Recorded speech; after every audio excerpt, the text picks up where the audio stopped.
What if I told you the world's fifth largest economy, the birthplace of modern capitalism, is quietly collapsing from within? Britain once ruled global trade, but today, it's struggling to pay its bills. Inflation is still biting, growth is flat, debt is spiraling, and millions of people feel poorer every single year. So, how did the UK get here? And why do experts say this might just be the slowest collapse in modern economic history? Let's break it down. Officially, the UK government says growth is returning. They even claim it's one of the fastest growing economies in the G7. But look closer, and that statement starts to fall apart. Last quarter, Britain's economy grew by just 0.1%. That's not growth, that's a pulse. Behind that number lies a country stuck in a cycle: low productivity, high taxes, and rising prices that keep crushing real wages. Even when numbers look positive on paper, people don't feel richer because they're not.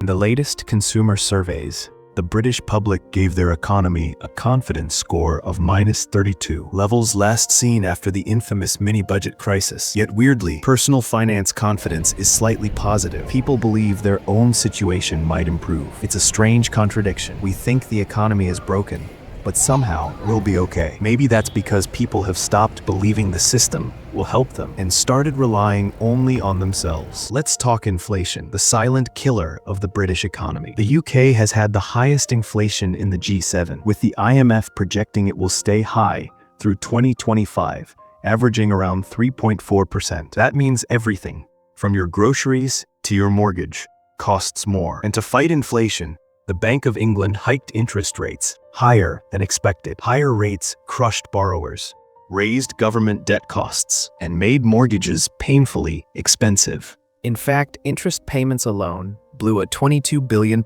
hole in the government's budget forecast. To cover that, taxes are going up again, fueling what economists now call an economic doom loop. Higher taxes, lower growth, lower confidence, even higher taxes. And when living costs keep rising while growth stays flat, that's not a slowdown. That's stagnation. The weird part? The data doesn't even tell the full story. GDP might still look okay on the surface, but people's lived experiences, crumbling infrastructure, long healthcare waits, unaffordable housing, tell a very different story. Real wages have technically gone up in the past 2 years, but that's only because they fell so badly before. Most of the growth in wages was just catching up with inflation. And the boost in public sector pay? What off? The government can't sustain it. Productivity is still crawling.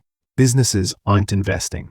And unemployment is starting to tick upward again. The truth is, for millions, living standards are quietly falling, year after year. Another strange thing, Brits are saving more than ever. At first glance, that looks good, but it's actually a red flag. A high savings rate means people are scared to spend. It's the psychology of a broken economy. When you don't trust tomorrow, you hold on to every penny today. And that's exactly what's happening. Consumer demand is drying up. Businesses aren't expanding. And confidence, the heartbeat of capitalism, is flatlining. Now here's something fascinating. Economic confidence in Britain has become political. If your party's in power, you say things are great. If not, you say everything's falling apart. Younger people who lean left are suddenly more optimistic since the last election. Older generations who lean right are the most pessimistic they've ever been. It's no longer about economics.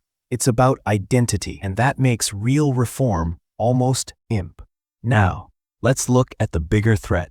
The UK's national debt is heading toward 100% of GDP, and that's just the official number. But if we account for rising interest payments, slowing growth, and aging demographics, it could explode past that by 2040. That's when debt starts rising just to pay interest on existing debt. Economists call that a runaway spiral. The scary part? Britain's debt projections have been wrong before, every single time.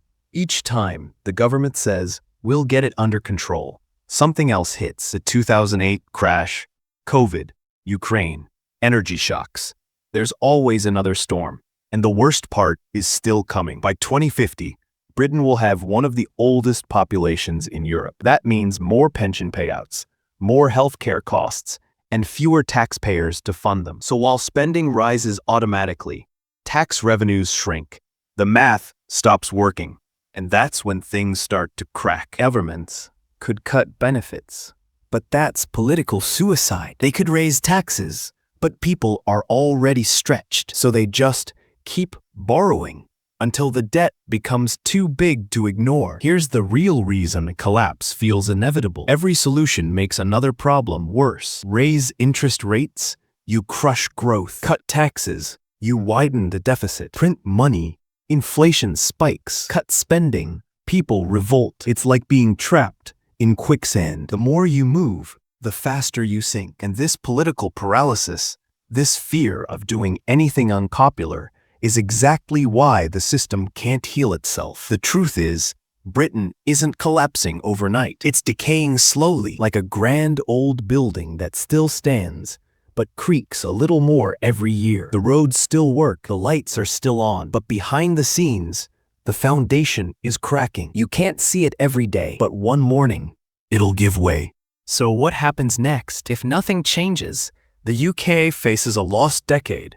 Slow growth, falling real incomes, rising taxes, and a generation that'll never be as rich as their parents. But if Britain faces its problems head-on, productivity, innovation, political courage, maybe the story can still change. Because history shows great nations don't collapse overnight. They just stop believing they can grow again. And maybe that's the real crisis. Thanks for watching. If you found this breakdown valuable, consider subscribing. It helps this kind of deep dive content reach more people. I'll see you in the next one.